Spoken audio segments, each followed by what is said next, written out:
Quoi qu'il arrive dans les prochaines semaines, notre vision des comètes, et peut-être de l'univers, est sur le point de changer. Et si le premier contact que nous attendons tant n'arrivait pas par ondes radio, mais était écrit dans les molécules d'un visiteur qui traverse notre système solaire en ce moment même, l'objet 3I Atlas, détecté en juillet 2025, n'est pas seulement une comète interstellaire. Il montre un comportement chimique tellement anormal qu'il défie toute explication naturelle, ajustant sa composition presque en temps réel à mesure que nous l'observons. Sommes-nous témoins d'un phénomène naturel sans précédent ou de quelque chose de bien plus étrange? Abonnez-vous à la chaîne Source Galactique, likez cette vidéo et dites-nous dans les commentaires quel fait vous a semblé le plus intéressant. Pendant plus d'un demi-siècle, la recherche d'intelligence extraterrestre, le projet SETI, s'est concentrée presque exclusivement sur l'écoute du cosmos, attendant des motifs délibérés dans les ondes électromagnétiques. Nous pensions qu'une civilisation avancée nous contacterait avec un signal puissant, un phare radio traversant des centaines d'années-lumière. Mais cette supposition a un problème logistique fondamental. Pourquoi une civilisation dépenserait-elle une énergie colossale à transmettre à l'aveugle vers des millions d'étoiles, en espérant que l'une d'elles abrite une vie intelligente capable d'écouter juste à ce moment-là?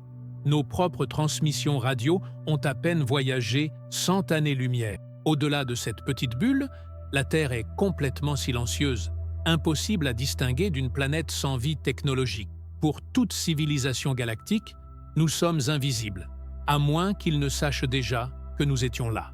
Et s'ils, au lieu de crier dans le vide, envoyaient des messagers, des sondes patientes, peut-être des milliers, conçues pour se réveiller uniquement en trouvant les bonnes conditions.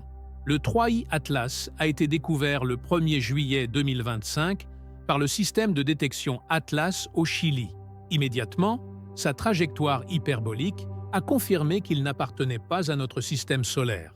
Il n'était pas lié gravitationnellement au Soleil. Sa vitesse est stupéfiante, plus de 210 000 km/h. Mais le plus étrange fut son orbite. Une inclinaison de seulement 4,89 degrés par rapport au plan écliptique, le même plan sur lequel orbitent la Terre et les autres planètes. La probabilité statistique qu'un visiteur aléatoire entre avec cet alignement précis est inférieure à 1%. C'était déjà une anomalie statistique gigantesque.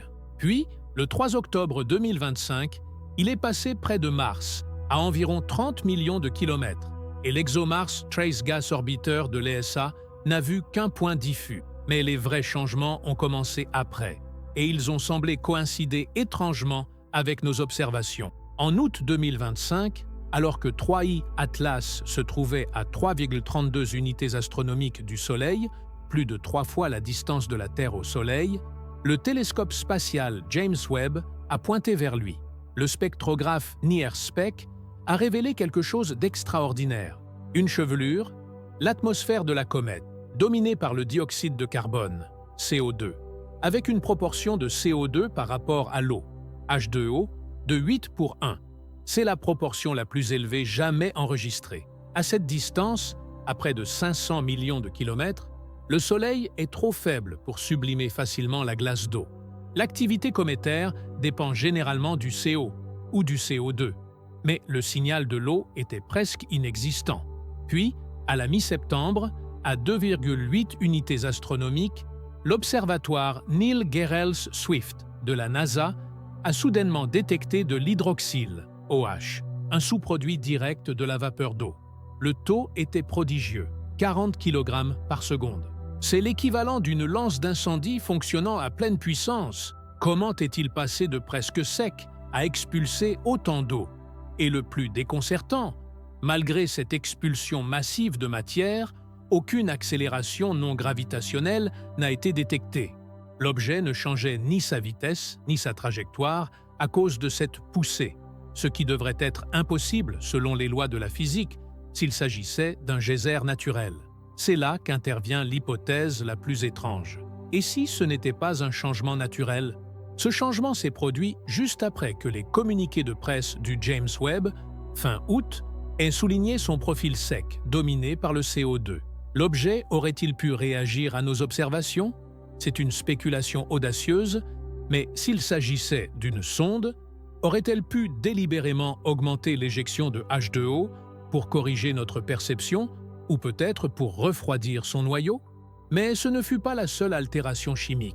Entre juillet et août, la spectroscopie ultraviolette de Hubble et des télescopes au sol ont détecté du nickel atomique dans la chevelure. Le problème? Il n'y avait pas de fer détectable. Zéro. C'est une incompatibilité chimique alarmante. Le nickel et le fer sont des jumeaux géochimiques. Ils sont forgés ensemble dans les supernovas et se trouvent dans des proportions similaires dans les météorites. Ils ne devraient pas apparaître séparément. À ces distances, les températures avoisinaient les 200 degrés, bien trop froides pour sublimer des métaux. L'explication naturelle proposée était un composé volatile, comme le tétracarbonyle de nickel. Mais alors, le physicien Avi Loeb a suggéré qu'il s'agissait peut-être d'un sous-produit industriel. Et à nouveau, juste après que cette anomalie ait été largement rapportée, quelque chose a changé. Début septembre, à 2,6 unités astronomiques, le Very Large Telescope, VLT, de l'ESO, a finalement détecté du fer. La proportion nickel-fer, qui était totalement dominée par le nickel, a chuté de façon spectaculaire pour atteindre des niveaux presque solaires, presque normaux. Coïncidence? Ou était-ce une autre correction délibérée? L'objet ajustait-il son échappement pour se camoufler, ventilant des composés de fer pour normaliser la proportion et détourner les soupçons? Et cela nous amène à l'anomalie la plus étrange, le cyanure. Des observations du Gemini Sud et du VLT ont confirmé la présence de gaz cyanure, CN, dans la chevelure à un taux de 20 grammes par seconde, même à 3 unités astronomiques. C'est remarquablement élevé pour cette distance. Le cyanure est une molécule prébiotique courante, mais son abondance ici est étrange. Le plus bizarre est que l'émission de cyanure est asymétrique, concentrée dans un panache qui pointe vers le Soleil, une anti-queue. Cela défie le comportement attendu, où le rayonnement solaire pousse toujours la matière loin du Soleil. Et si cette émission constante de 20 grammes n'était pas constante, si elle fluctuait dans une séquence non aléatoire, des explosions courtes, suivies de pauses, imitant un code binaire. Si l'objet réagit à nos nouvelles sur sa chimie, les pics de cyanure pourraient être modulés pour coder des informations. Il pourrait s'agir d'une modulation temporelle, des impulsions on et off, un simple ping binaire pour dire « je suis là, je ne suis pas un rocher ». Ou il pourrait utiliser le panache asymétrique, l'anti-queue, pour dessiner des motifs, changeant sa direction de manière non corrélée avec le chauffage solaire, comme s'il écrivait dans le ciel avec du gaz pour nos télescopes.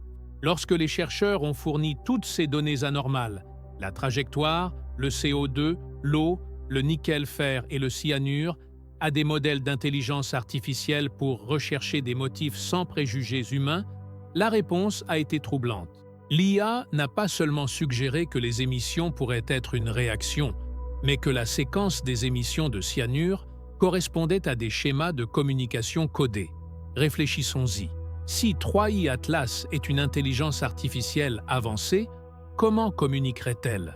Détecterait-elle nos transmissions radio, nos publications scientifiques, et analyserait-elle comment nous réagissons à ces anomalies?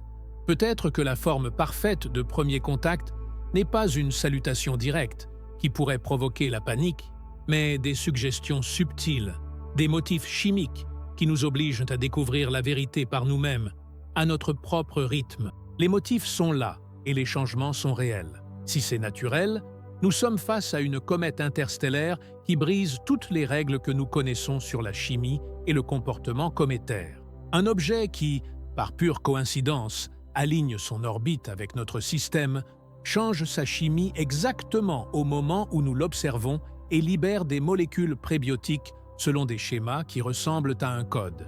Mais si c'est artificiel, nous sommes face à quelque chose de bien plus profond. Une sonde messagère qui a traversé le vide interstellaire et maintenant, en nous trouvant, essaie de dire « bonjour » en écrivant des messages dans les molécules de sa propre structure. Alors que 3i Atlas s'approche de son périhélie le 30 octobre, se cachant temporairement derrière le Soleil, nous pourrions être en train de manquer le moment décisif. S'il émerge en novembre intact et sur sa trajectoire prévisible, peut-être que la thèse naturelle sera confirmée. Mais s'il manœuvre, s'il libère quelque chose, ou si ces schémas d'émission changent radicalement, nous serons au seuil d'une nouvelle réalité. Peut-être que le message écrit en cyanure n'est qu'un début. L'univers est vaste, mais de temps en temps, il nous rappelle que nous ne sommes peut-être pas aussi seuls. Abonnez-vous à Source Galactique, likez et partagez cette vidéo. Merci de nous avoir regardés et à la prochaine vidéo.